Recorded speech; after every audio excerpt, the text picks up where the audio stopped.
There you go, Bad Bunny. Oh man, yo, when he sat there and they announced him and he was tears coming down, I wanted to jump through the screen, Rosenberg, and give him a big hug. I was like, yeah. He was really good. Yeah, it felt really sincere. It was a lovely moment. Yes. Well, I think he walked away with 3. Do people realize, including album of the year? It's crazy. Do people realize that this album from Bad Bunny and where Bad Bunny is at in his career, the spotlight that's on him for what he's talking about, the accomplishment you just mentioned, absolutely, first all Spanish album to win album of the year, at a time when what's going on in country is crazy, like that's an overwhelming amount of spotlight pressure, for one person. So for him to kind of, like you said, Laura Stiles, he's just kind of there and he was overwhelmed with emotion when he went up for album of the year.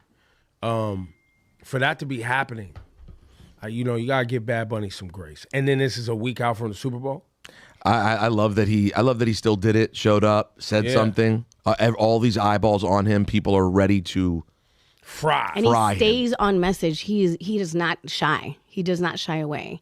Think about it, guys. A couple years ago, he led one of the biggest protests in Puerto Rico. I'm glad you brought that up, Laura, because I kind of curved around bringing that up.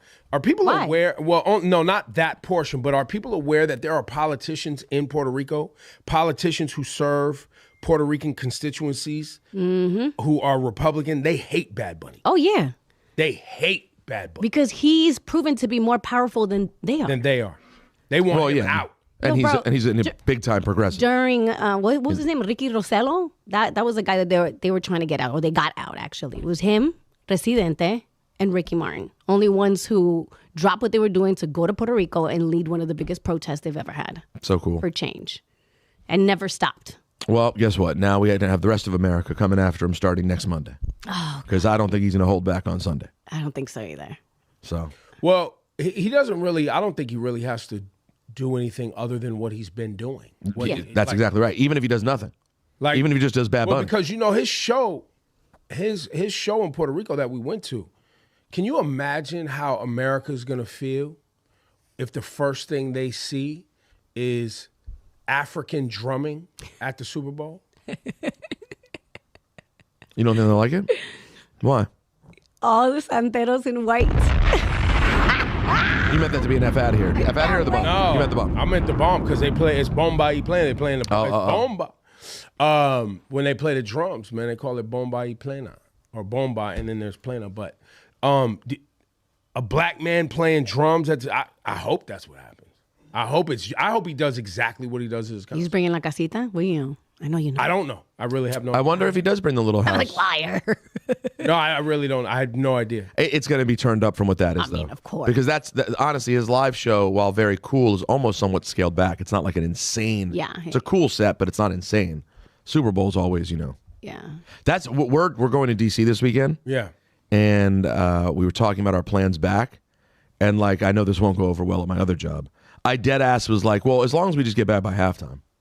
I do not care about seeing the start of Seattle, New England. I can listen in the car and hear what's happening. As long as I'm in front of the TV.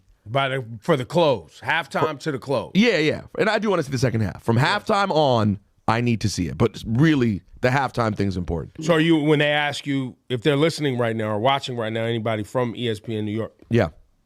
How are you going to change it to do the dance? Oh, I'm not. No, they know I'm not interested in the Super Bowl. Everyone knows I think the Super Bowl's... Nah. I'm going to listen in the car. I need to know what's happening. But I'm saying, I don't care so much about...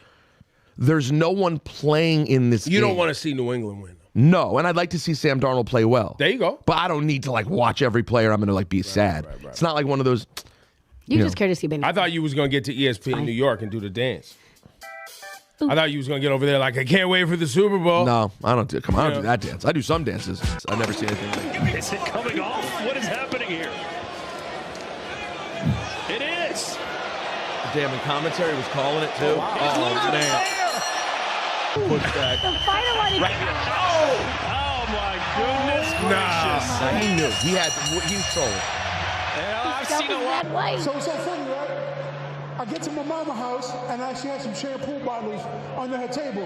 And I shampooed it. Yo, the shit was like ammonium bleach. I already lost my hair like 2 days ago. So I called my man. I said, give me the mains. Let me slap that shit on real quick. Oh. You can knock that shit off. I imagine that's a true story then. Why else would you do something that stupid if it hadn't just happened so you felt crazy?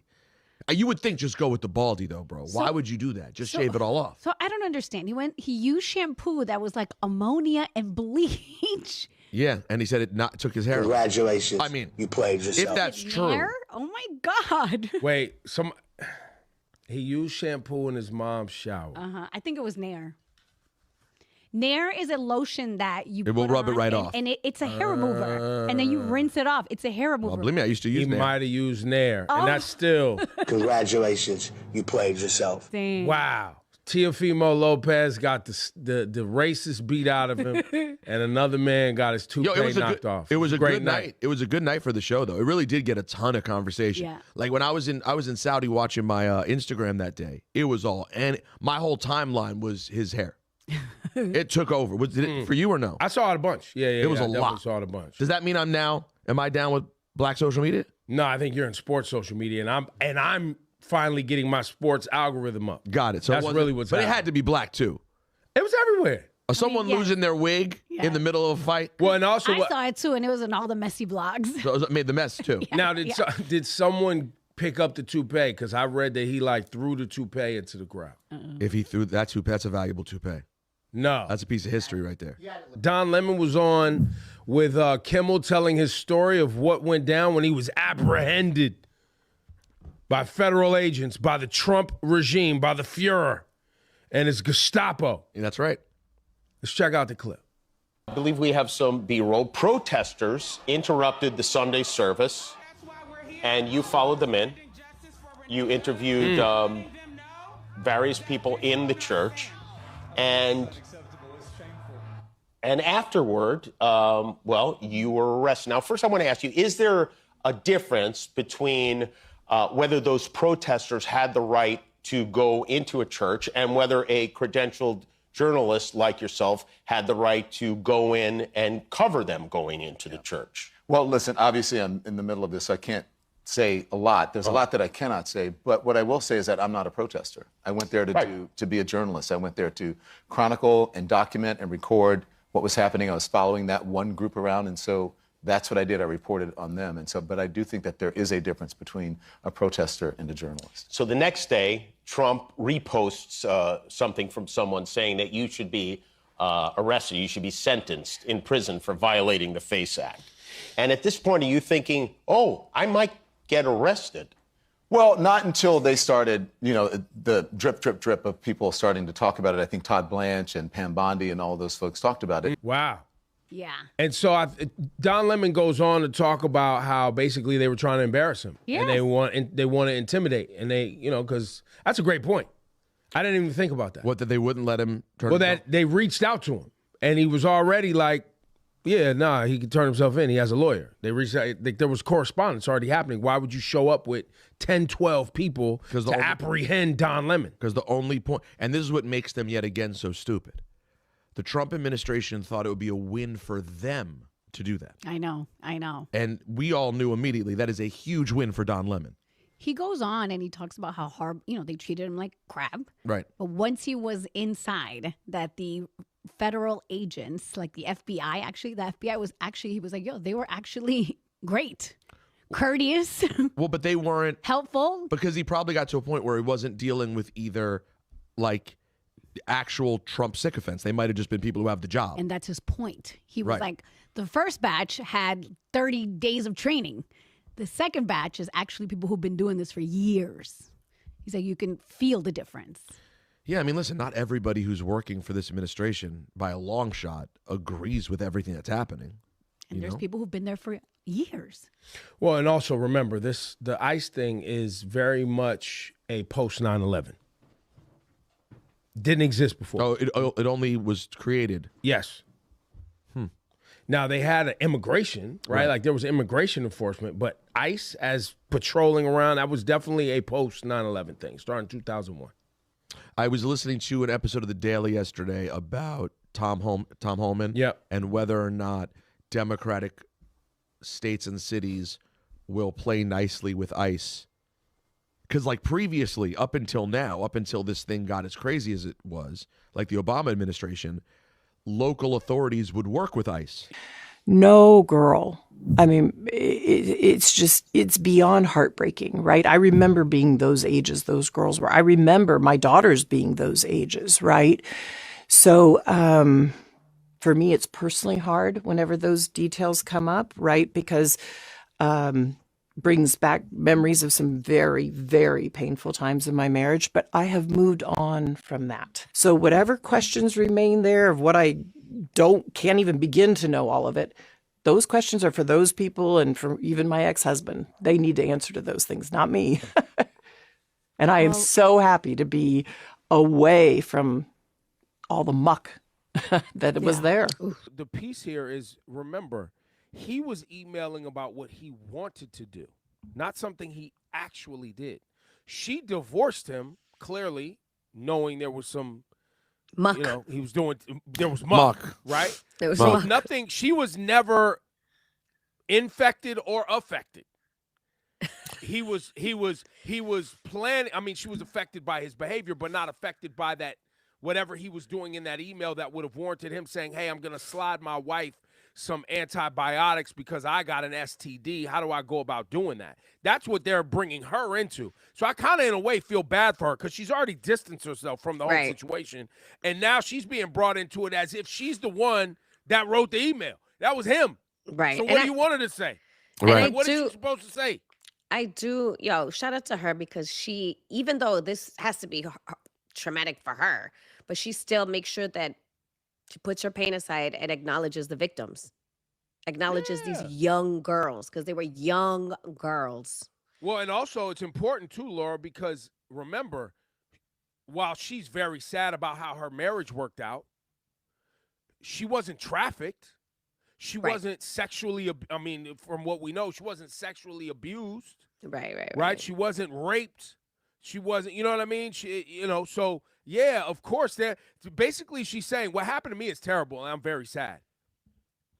But what was actually going on, is beyond the pale. And people got to answer to it. Even her ex-husband, everyone. So, and of course, Bill's team and he's denies a liar. it. What do you mean? What do you mean it's false? What's false? I know. Are you saying the email's not real? What are you saying? That's what they claim. That's not a real email? That's not your email address? It's made up? What do you say? I need to know what people are saying when you say it's false. They were trying to extort him. Well, they were. Who was? That's what Epstein did. That's what the whole thing was Epstein trying to get information on people, but it doesn't mean you weren't doing the communication. Right. No, there are people. Epstein thing is extortion. There are people in there who aren't getting any noise about them because the emails that have been found on them, it's him phishing and them denying. Right. There are people. I was just going to say, you know how you don't get blackmailed? If you ain't doing creepy-ish. Yeah, don't get involved in the first place. The commander's owner. No, don't be a creep. Don't be a creep, bro. The commander's owner, I believe, was in there, and he was trying to rendezvous, and it's just his person trying to find time, and you can tell the person's like, nah, well, sorry, unavailable. Like, that's all they're getting. It's unavailable. I could give a bleep about a conversation, your opinions, or any of that. Apologize on your podcast, like you said, the whatever you said on your podcast. I could give a bleep about anything else you say or do. I speak to you in real life. I have a rule about ishing on people I speak to in real life, period. Okay. That was it? You didn't hit him back? Guess you never saw the apology. You attacked my family like a bleeping Looney Tune, but didn't catch the apology. Hope the screaming the same ish over and over again into your camera is effective, Henry Kissinger. Because at that point, he was just screaming the same things every day. Are you triggered? I am. By some dude from New York who happens to be Jewish thinking that he speaks on behalf of all Jewish people? That doesn't trigger you at all? What triggers me the most about it is, and this is why I got so angry, is you just came to this story. You were not an active person who knew about this prior to October 7th. you know, but in fairness, my dad's only been deeply entrenched in this since the mid 60s. So you show up, some Hollywood actor but by the way, be clear, very successful, great career. That you no, it's a great career. No, great. It's good. It's not for a regular guy. No, he's not Denzel Washington or Robert De Niro. You went with very successful. It's a successful career, bro. If you set out as an actor, you set out as an actor and you do movies, Spike Lee, Scorsese, Woody Allen, like he's done it all. And then did the Tribe Called Quest doc. Yes. No question he had a great career. Okay. And you have now taken that brand and burned it to the ground because you were really emotionally affected by a very emotional and terrible event. And you allowed your brain to then be molded the way other people intended it to be molded and are not open to hearing real conversation and frankly become a clout chaser because the more you yell and scream into your camera, the more likes you get, the more conversation you get. Okay. That to me is deserving of how I described it, of really, really stupid. Yeah, you're a Schmittian. That's just being and a little bitch. And you're missing the point. What's the most upsetting about it is if in your heart you really care about the safety and well-being of Jewish people, which he seems to be obsessed with, what you're doing is not helping, and that's really sad. You are dividing further and making it worse.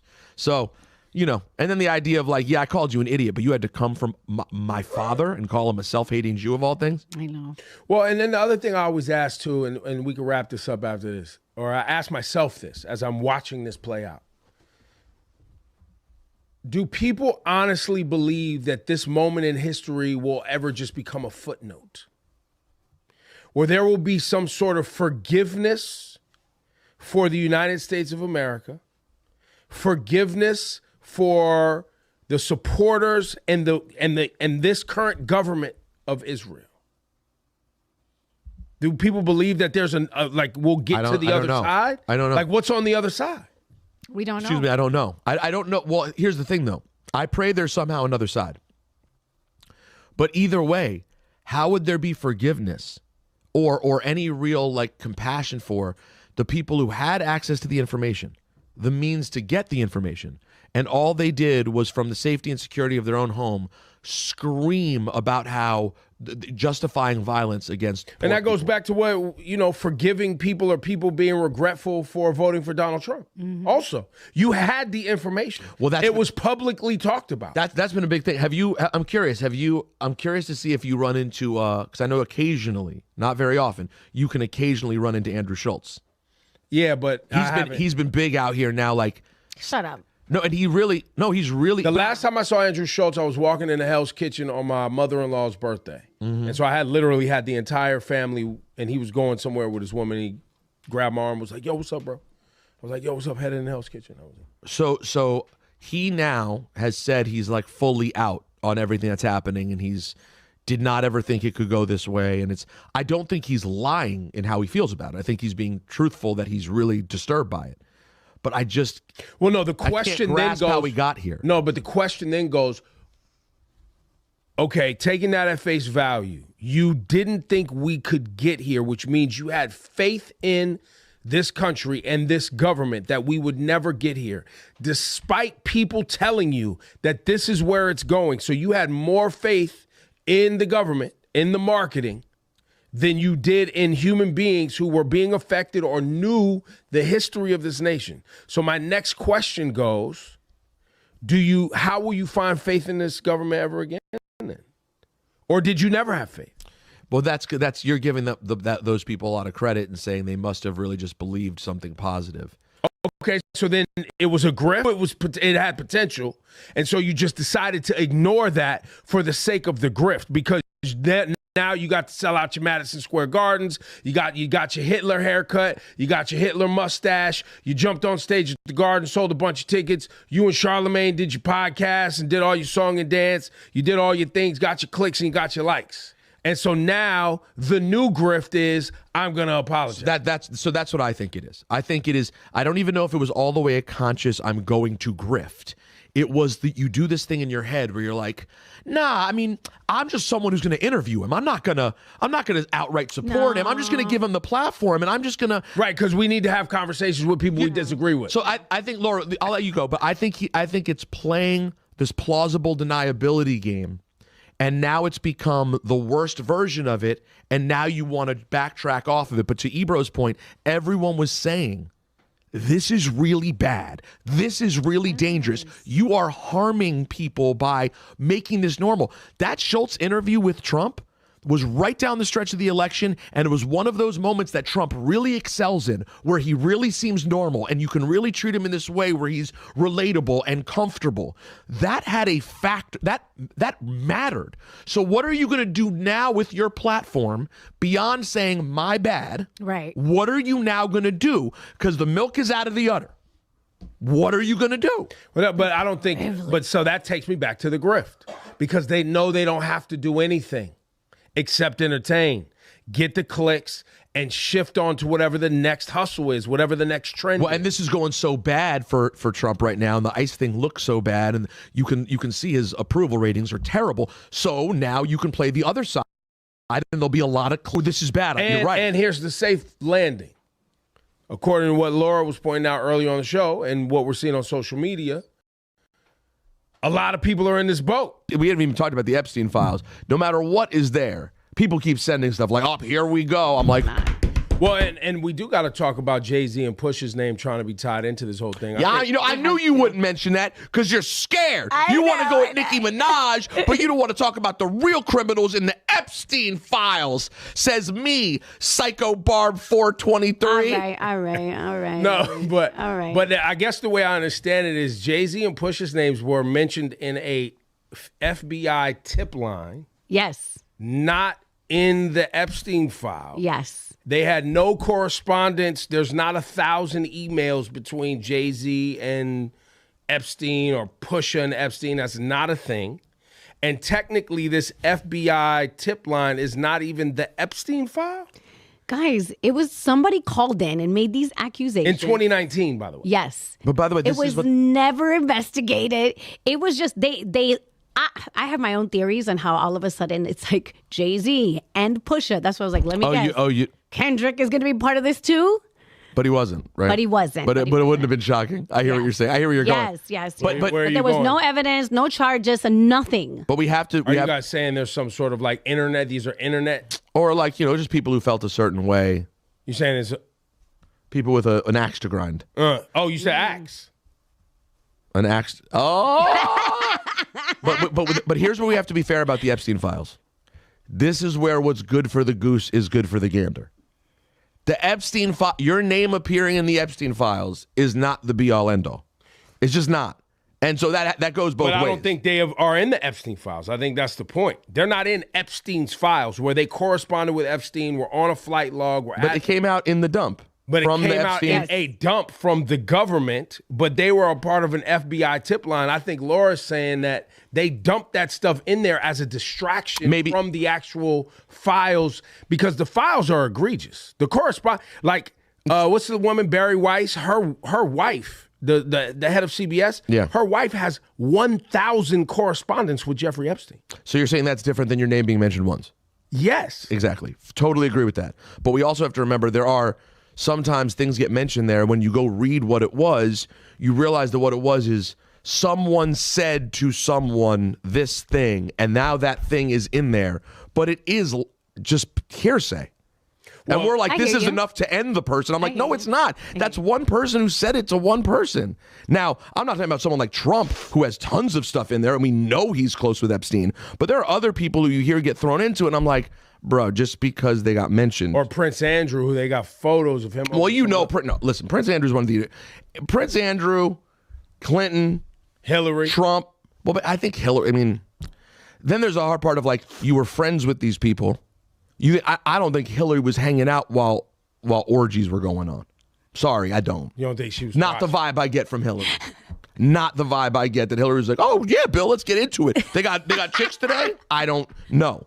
So I do think there was multiple things going on at one time, and that's complicated for people to understand. Yeah, but when it comes to this, guys, it was a tip line. It says the Jay-Z and Pusha T, their names appear simply because the FBI kept a record of the public tip line that has now been unsealed and is. So anyone could have made the tip, is what we're saying. Anyone. The timeline didn't even make sense, did it? No. So the allegation against Jay-Z was 1996 when his first album came out. Sorry, he didn't know Harvey Weinstein in 1996. He didn't. Now, Jay-Z was friends with Harvey Weinstein at some point, or work associates. They produced films together. Like, that did happen later. But in 1996, Jay-Z wasn't at any of these things. But that's and Pusha? But this is back to the point of sort of what can end up bothering me. You have to remember, if Jeffrey Epstein is who we think he is, which is likely some sort of like Mossad agent who Israel was using to gather information on powerful people so they could get whatever they want done. Which they've been successful. Which they obviously did. I don't know if you know, like, and that's the other part you have to know. Israel isn't shy about the fact that they are down to do crazy things to get what they need done. That's one of the things people admire about Israel. Their military and their operations and the things that they do to protect themselves is some deep ish.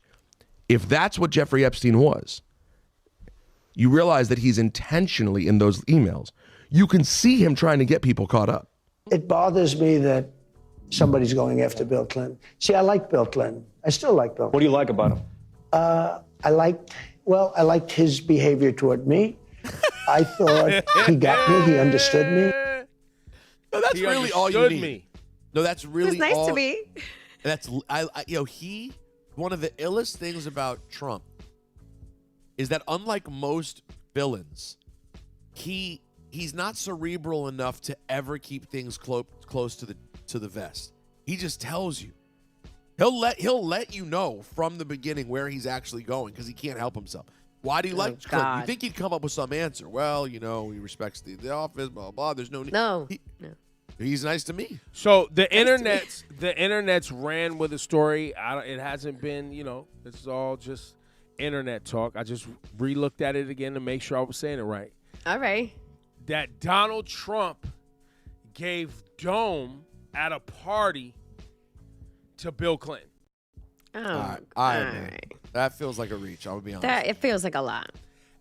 Now, I agree with y'all, but simultaneously, the things we are learning in these files and the things that were going on at these parties. I mean, you're right. I wouldn't be surprised. I think a bit I just think he's scared of what he's going to say.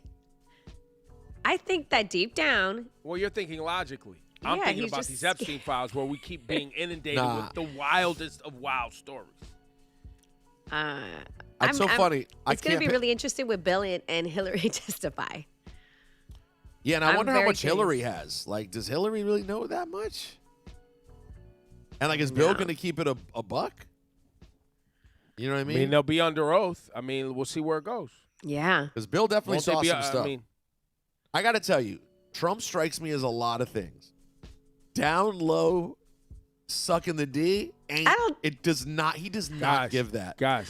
I don't see that either, but in the chat, when this video goes up, you're gonna see probably many people talking about Sasha Riley.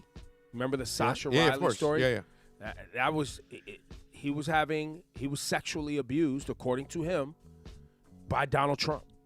Sasha Riley is a man. And he was sexually abused by Donald Trump. Yes.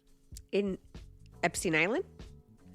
I don't know if it was on the island, but part of that whole mess. Yeah, yes. Part of it. Yeah. Got you. Okay. You have Barry Weiss over CBS News. Yep. Ellison over all of it. Paramount, CBS, TikTok.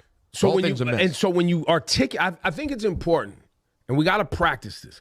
Just like you just went and mentioned TikTok, it's this way in the U.S., but not all over the world. You have to remind yourself that just changed. It's important to remind people that TikTok is now, what you're seeing is controlled in the United States. The algorithm, the data, the access to the data, all that. We were told that we should be concerned that China had access to our data. Oh, yeah. That was how dangerous that was. And I want to reiterate there, on all the platforms, the world has access to your data. You know why? Because they sell your data to advertisers. Right, that's the value. Advertisers from all over the world could buy your data. So anyone could buy your data. Right. China can still buy our data. So what are we talking about? But you know what we're talking about? Congratulations, you played yourself. But I do think it's all very confusing. And that's why I just get frustrated, because we talk very loosely about the Epstein files. And I think everyone's obsessed with it being about Trump. And whenever I speak Well, he's the president of the United States and people voted for him. I totally get it. But I think people keep waiting for the smoking gun on Trump to be in the Epstein files. And I don't know. I think we may be being misdirected, that there may be something else that's more sinister and more important even than Trump's role in the Epstein files. It's just people are so desperate. We're also desperate to find the thing to take down Trump that we're hoping that's the thing that's in there.